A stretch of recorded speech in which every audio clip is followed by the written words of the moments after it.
everyone, welcome back sa ating YouTube channel, Ronde TV mo. Ito, maganda ito. Panoorin nyo ito. Maganda itong pakinggan, itong panayam ni Ted Pailon kay Senador Risa Hontiveros. Talagang napapaganon si Senador Risa Hontiveros. Napapaganon si Risa Hontiveros galing nitong si Ted Pailon magtanong. Nagpipigil pa itong si Ted Pailon sa kanya mga katanungan kay Senador Risa Hontiveros. Nakakahalata din siguro itong si Ted Pailon na talagang itong si Senador Risa Hontiveros yung ginagawang pag-imbestiga kay Pastor Kibuloy dyan sa Senado ay parang ginagamit niya para sa kaniyang pangsariling interest para nga sa darating na eleksyon. Sabagay, marami rin itong supporters itong si Senador Risa Hontiveros dahil hindi ito mananalo ng pagkasenador kung wala itong mga supporters. Pasensya na sa mga patuloy na sumusuporta kay Senador Risa Hontiveros, pero kanya-kanya tayong paniniwala. Walang makakapigil sa atin, walang makakapagdikta kung saan tayo naniniwala, kung ano yung ating paninindigan. Kung saan kayo naniniwala, doon kayo. Pero sa paniniwala din natin, doon din tayo. Yun ang wag na natin itong patagalin. Sabay-sabay na natin itong panoorin.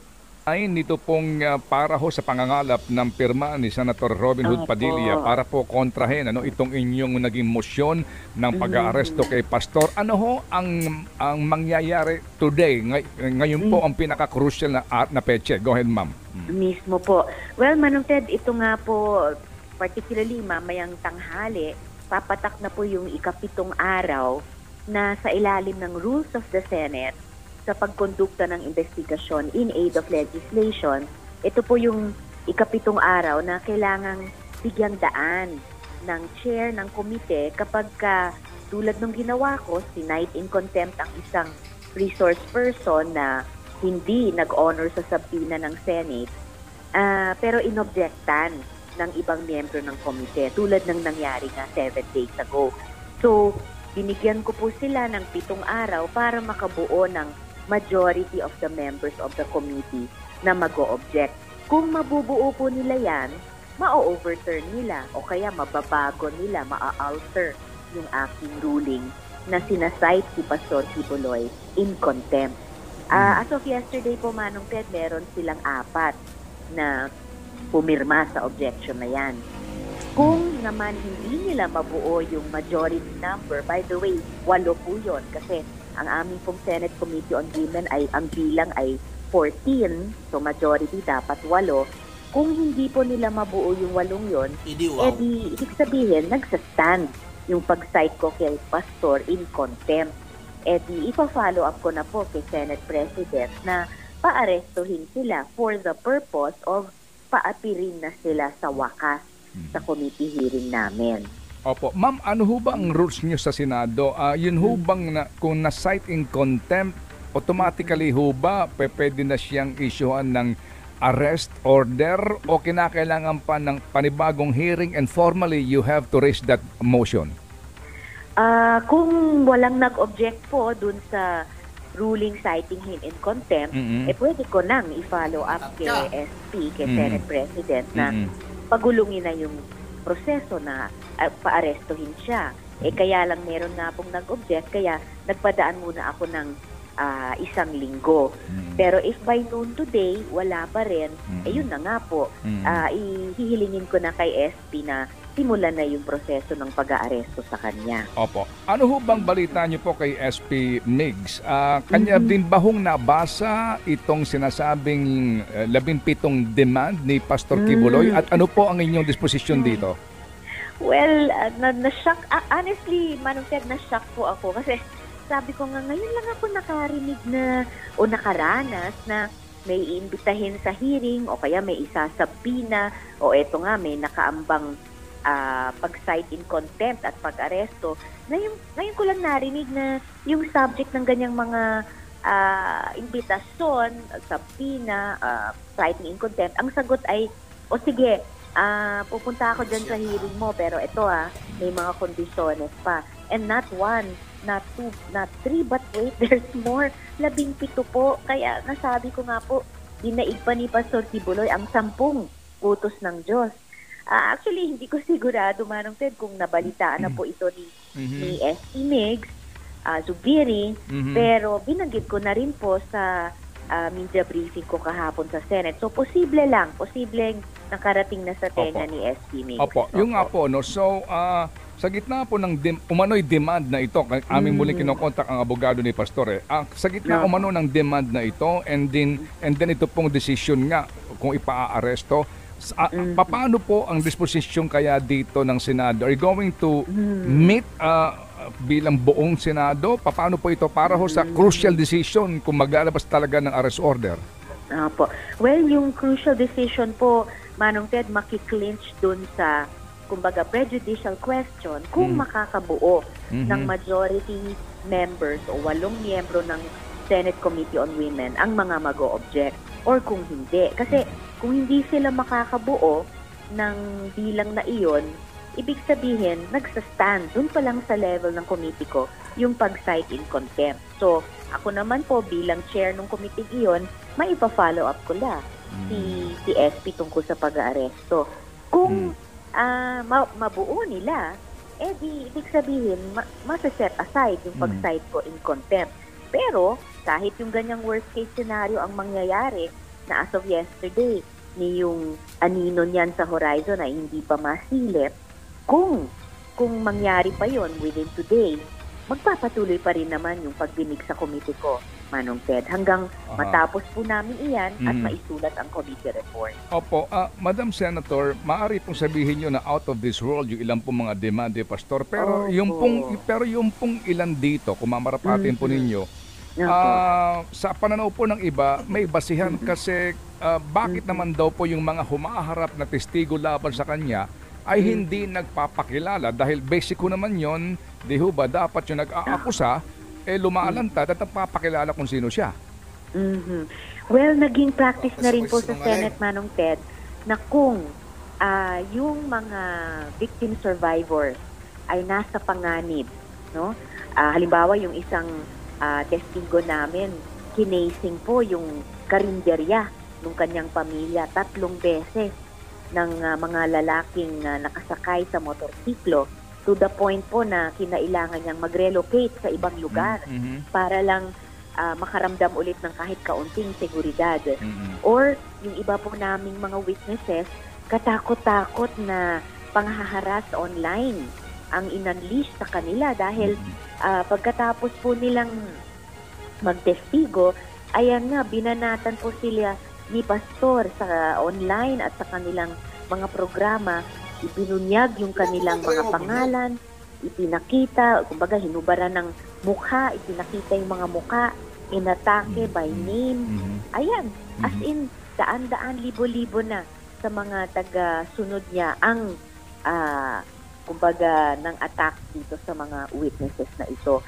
So kapag may ganyang mga sitwasyon, ay pinapayagan sa komite ng Senado at naalala ko rin po sa House na may measure of security and anonymity yung mga testigo. But, Manong Ted, kahit lahat po sila na hindi kaagad sinabi ang kanilang identity at hindi kaagad ipinakita ang kanilang muka, nag-execute po sila ng affidavit.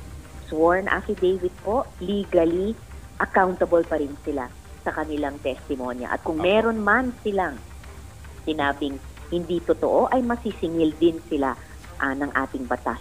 At itong most recent hearing po, yung pangatlo, yung 2 testigo doon ay hindi na nag-alias at hindi na nagsuot ng anumang pang-conceal ng kanilang muka. Actually, kahit yung ilan sa mga naunang testigo namin na nasa ibang bansa at nagpakita dun sa ating embassy or consulate doon, hindi na rin po nag-conceal ng identity. Opo.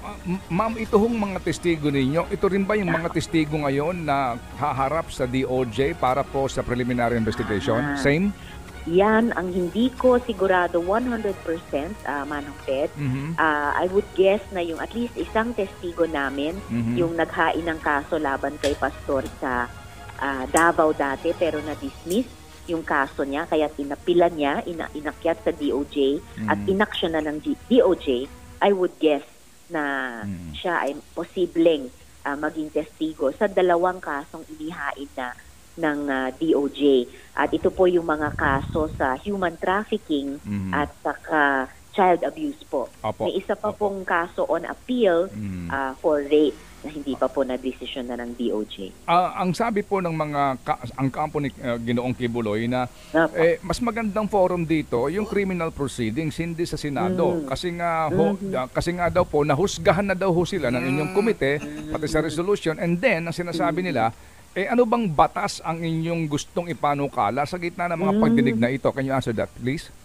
Opo, nako, at least 3 na po yung mga batas o policy questions na lumilitaw so far na pwede pong ma-generate ng rekomendasyon ng aming investigasyon. Isa na po yung issue ng sexual abuse within secretive religious organizations and issue of consent in faith-based dynamic. Ibig sabihin, kapag ang akusasyon ay pang-aabusong sexual sa loob ng isang religious organization na mayroong katangian na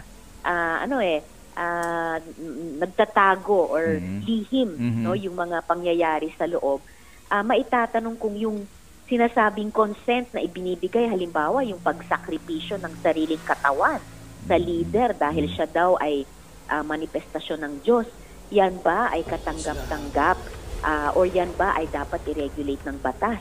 Pangalawa po, yung inability of our labor laws to sufficiently address voluntary labor arrangements. Kasi meron pong at least isa kaming testigo, wala siyang malinaw na employer-employee relationship, whether dun sa kingdom or dun sa media organization ng kingdom kung saan siya nagtrabaho ng ilang taon. Pero may malinaw na paglabag sa labor standards, pati occupational safety and health standards. So anong mga batas ang dapat mag-govern sa ganyang mga arrangements? Nung isang hearing po namin na nagsalita doon si Elias Rene, ni ang DOLE o ang SSS, hindi nila masabi na sa anong kategorya ba ng miyembro nila siya pumapasok. Kasi wala siyang natanggap na sweldo wala rin siyang benepisyo. And last but not the least, so far, yung interaction of our anti-trafficking laws with the constitutional principle of religious freedom. Na itatanong po namin kasi may pang-aabuso ba sa kapangyarihan at sa posisyon o kaya may pang-aabuso ba dun sa dahil inexploit yung vulnerability ng tao, at yung dalawa pong yan, Manong Ted, ay mga elemento sa krimen ng trafficking in person, o yun ba ay exercise ng isang relihiyon ng kanyang mga doktrina at saka tenet. So may mga amyenda bang kailangan sa ating mga batas para proteksyonan ang mga tao sa mga sinasabing religious practices pero predatory naman. Na all this time, walang sinasakal na freedom of religion. Opo. So meaning ito hong mga binanggit nyo ng mga posibilidad po ng ano ito, susog sa kasalukuyang batas, or you're going to create a new statute? Posibleng susog sa mga kasalukuyang batas, Manong Ted, whether yung mga batas tungkol sa consent o mga batas lalo na sa paggawa, yung ating Omnibus Labor Code, at pati yung kasalukuyang batas sa Anti-Trafficking in Persons Act. Kung kukulangin pa ang pag-amyenda sa mga batas na iyon, dun kami pwedeng mag-consider ng pag-draft ng bagong batas. At saka pala, Manong Ted, yung kahit may charges na ang DOJ laban kay Pastor, hindi po maapektuhan yung Senate hearing kasi at nagsalita na po dito yung ating mga korte, yung isang executive action tulad ng charges, hindi niyan pinipigilan ang pagpapatuloy ng isang legislative process dahil pareho silang importante. Yung isa ay mas importante sa iba. At saka, ang aming Senate investigation naman, hindi naman namin tinatakda kung sa inosente o guilty ba, no? Kundi, tulad ng pinag-uusapan natin, tinutukoy kung may mga gaps sa ating batas. Opo. Ma'am, ano po ang inyong komento doon sa isa po sa mga miyembro ng Senado na nagsasabi na ito'y paglabag po sa separation of state and religion? Hindi po talaga, Manong Ted, dahil kahit ang mga religious leaders, wala po silang immunity mula sa otoridad at scrutiny ng gobyerno. Sila po'y mamamayan tulad ng bawat isa sa atin at sila po ay accountable din sa mga batas at penal provisions tulad ni naman, wala pong blanket immunity. Yung mga kaso po laban kay Kibuloy ng manipulasyon, sex trafficking, child abuse, hindi po yan mga dapat na hayaang magpatuloy lamang. At may mga precedent na po tayo na mga religious leaders, hindi sila naging exempt sa pag-attend sa Senate investigation in aid of legislation. Diba, maalala po natin yung noong Pajero Bishop scam, inakusahan na tumanggap umano ng mga Pajero mula sa dating presidente GMA, pati po sila ay humarap sa Senate Blue Ribbon investigation. Opo, ma'am, ito hong pag-involve nyo sa Anti-Money Laundering Council, ang binabanggit ho na naman po ng kabilang kampo, ito ho talaga ay senyales daw ng inyong fishing expedition.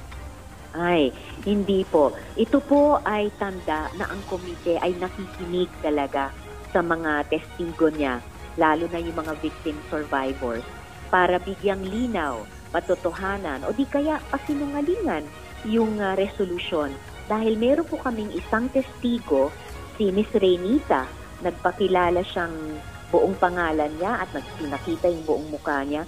Siya po ay OFW sa Singapore. Meron po siyang isang sinabi na yung mga bank accounts nila ay ginagamit di umano ni Kibuloy para magpadala ng pera mula sa ibang tao, magpadala ng pera kay Kibuloy doon sa Davao.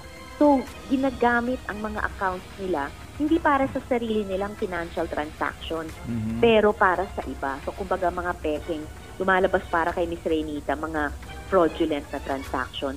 So, nung narinig po namin iyon, dinirekot po talaga yung committee secretary na sa susunod na pagdinig, imbitahin ang Anti-Money Laundering Council dahil sa ganyang testimonya, posibleng nag-i-engage din sa money laundering sina Kibuloy. So pwede ho ba rin itong maging paraan para masilip ang anti-money laundering law kung ano po ang mga illegal transactions maliban dito po sa ilang pang sinasabi na ngayong sa kasalukuyan parang nangungulekta ka ng pera dito sa mga miyembro ng iyong kongregasyon, pinipwersa mo silang mangulekta and then para sa iyong sariling kapakanan. Will that be considered as money laundering? Posible, Manong Ted. So, yun po yung itatanong namin sa Anti-Money Laundering Council at pati posible sa ibang relevant government agencies, ano yung financial accountabilities ni Kibuloy kung mapatunayang meron siyang ganyang mga financial transactions. At yung isa nga ay binanggit sa unang hearing pa lamang na pinipilit niya yung kanyang mga tagasunod na maglimos sa ating mga lansangan at pati sa lansangan ng ibang mga bansa. Pinagkukunwari pa silang mga persons with disability para maawa ang mga hinihingian nila. Pinipilit silang magkunwaring mga estudyante na naglilimos para makapag-aral, para makakalap ng mas malalaking amount. Yun pala, yun ay pumupunta sa kanya. Halimbawa, sabi nung isa pang testigo, si Sir Dindo, na nakabase sa Canada naman, na may hinihingan sila ng $40,000 o $60,000 daw, Canadian dollars, para sa jet fuel ng private jet ni Kibuloy. So, yan ay hindi church activities. Opo, pero hindi ho ba kapag ho ganon, gusto ng tao sumusunod siya Hindi naman daw siya pinipilit, mamalimos ka para sa simbahan, ginagawa ng tao, hindi siya pinipilit. Is that a crime? Yun yung tanong dun sa issue ng consent. At merong bang genuine at 100% consent kung merong aspetong pagpipilit o pagkondisyon sa isip ng tagasunod sa loob ng ganyang klaseng mga religious organization. And meron din tayong mga batas o polisiya laban sa forced begging. So, yun din po ay isang angulo dyan. So, ito pong kaso ni Ginoong Kibuloy ay precedent setting for the institution, both houses po ito. Ano ho ang pakiramdam nyo rito? Kahit na mayroong 4 ngayon na tutol dito po sa inyong ginagawa ng pagdinig at ito hong contempt na ito, ano po ang inyong usapan among the members dito sa inyong magiging paninindigan? Otherwise, ito na ho magiging panuntunan dito. Meron pong hindi sisipot sa inyong mga pagdinig. Yun na nga po, Manong Tede. Isa sa pinaka mahalagang binabantayan namin ay huwag pahinain ang mandato ng Senado. Hindi, ayaw po namin mag-set ng precedent. Kasi pag pumayag kami sa kung anong pagdadahilan nila kung bakit hindi humaharap sa komite si Kibuloy, di mula ngayon, kahit sinong halimbawa mataas na government official o makapangyarihang individual, makakaiwas na sila humarap sa mga Senate hearings. At yung pinakamatindi, mababawasan yung kapangyarihan ng lehislatura makapagsabina, makasite ng mga resource persons in contempt, na mga, kumbaga, regular na kapangyarihan niya at ginagamit historically para yung to hold power to account. So, kumbaga, yan yung isa sa pinaka-precious na kapangyarihan ng isang legislature na hindi namin dapat bibitawan. Iyon ang si Senador Risa Hontiveros sa panayam ni Ted Filon.